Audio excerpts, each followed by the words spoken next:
Welcome back, part two of the Ref Show. We've really only got two major talking points for this, but boy, are they major. We're going to come to what we think is a discrepancy in the system whereby the FA decide whether to charge a player retrospectively or to scrub a red card. In fact, two different types of panel are formed, I understand, for that, and we'll go into that in some detail following an incident that raises the talking point, the Newcastle-West Ham game at the weekend. But first of all, were you watching Sheffield Wednesday Leeds? Now, you're an Owls supporter, okay, Absolutely. Keith? So people are going to look with suspicion at anything you say about this game. He wanted it wiped out. No, I didn't. This is Sheffield Wednesday 2, Leeds 0. For anybody who's not heard, 12 minutes or so from time, Leeds score a goal from a free kick that should never have been taken, and all hell lets loose then. Shouldn't have been taken because of what, Keith? Well, the substitution's not complete. And what amazes me was that this very experienced referee, and I must say I think Anthony Taylor's having a terrific season as a referee, but here he is, he's at Hillsborough and he's switched off. The substitution, he can see he's walking off. The Sheffield Wednesday player is walking off. He's got a free kick that he's got to manage. And what he does is he allows the free kick to be taken. Goal scored. Now he's got a problem. He signals for the goal. Unfortunately, Jeff Eltringham was the fourth official. And big praise to him because he's had the brave approach to say something's wrong. And he's informed Anthony Taylor that the substitution is not complete. And because the substitution is not complete, he can't allow the game to start here. And ever known anything like this, either of you, Mark, before, ever? No. As a referee, No. you know, as a referee, never. Any level.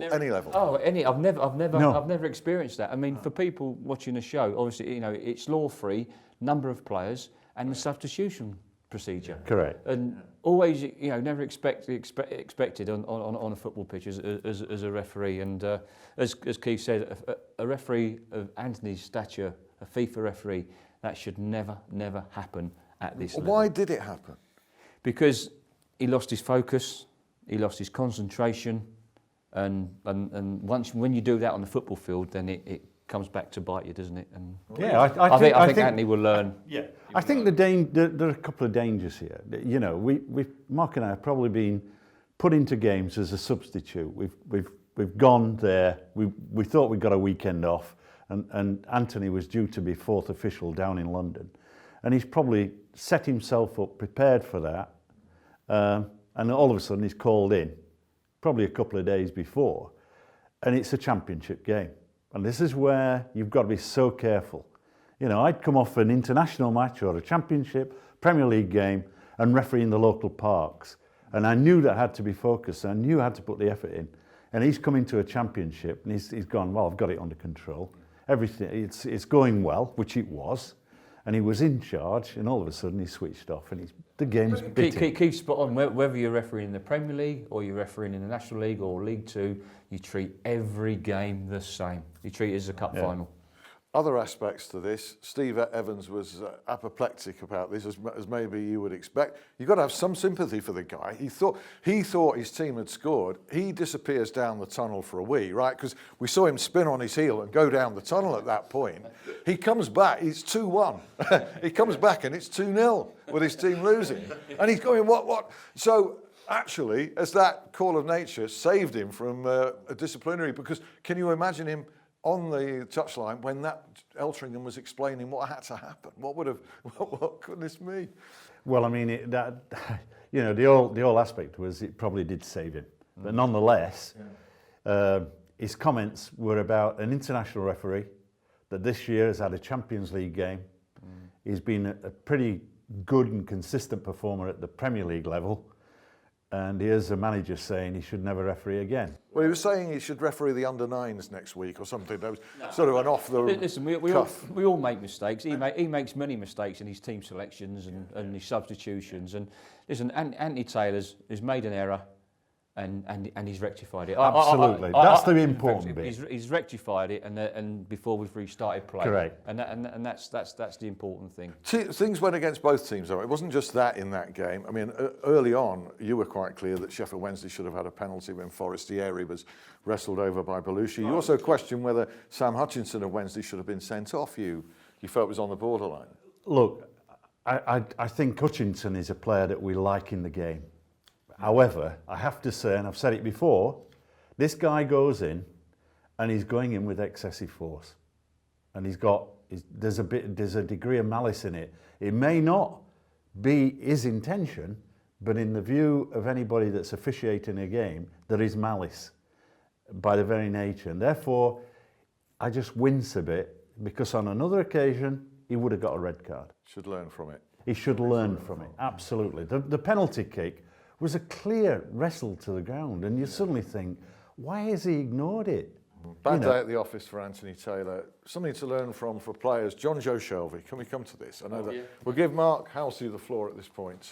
Newcastle 2, West Ham 1. This is Neil Swarbrick in charge, and Newcastle Shelvey appeared to sort of elbow a player off the ball. It wasn't very clear to start with. Now, first of all, is that a retrospective action for you? Should that be? Yeah, obviously it will be, because if you go back to a few weeks earlier when Bastian Schweinsteiger done this sort of similar action, where for me he got charged with violent conduct. For me, I just thought it was a yellow card offence, and I understand so did the match delegate.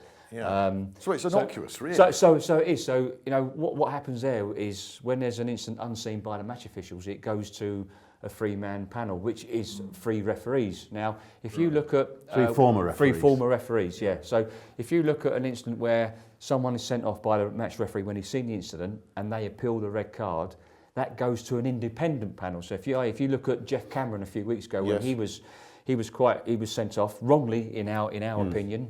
It wasn't a sending off. They appealed.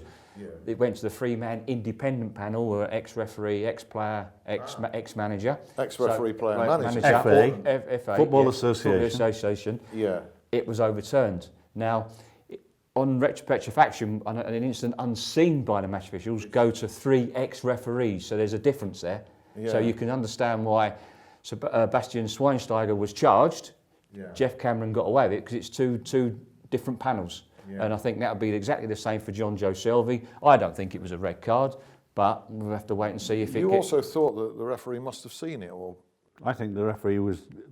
One of the difficulties is when you come to the disciplinary process, having been involved, if you like, in the past, is that when a referee is looking towards the incident, it's very difficult for anybody to defend that the referee has not seen it. Even though the referee says, I've not seen it, if he's looking in that direction, it does pose a problem. But now that's taken out, isn't it? That's taken out of the referee's hands, because the referee now doesn't get involved. Whereas before, you used to get asked the question, had you seen this incident, what would you have done? Oh yes, I'll definitely send him off, and then the player gets charged. But now the referee's taken out the equation. That's an improvement. So it goes straight to the panel. Takes the pressure off the referee. Takes the pressure off the referee. The referee has nothing to do with an off-the-ball incident anymore. It goes straight to the 3-man panel. Do you think that's an improvement? I think that is an improvement, because I mean there are some referees, and I've dealt with them in the past, who are very reluctant to change their mind or be persuaded to change their mind. Yeah. He recently retired. Yeah, absolutely spot on. Okay, so... What, me? Yes, you. It's not me. I've done as he told me to do. We name the guilty man. It's not me. Not guilty, Your Honour. He very rarely gave a red card, and when he did, he always regretted it. He came through a Sheffield derby once without any cards at all. I left him at home. Yeah. I gave him one last week.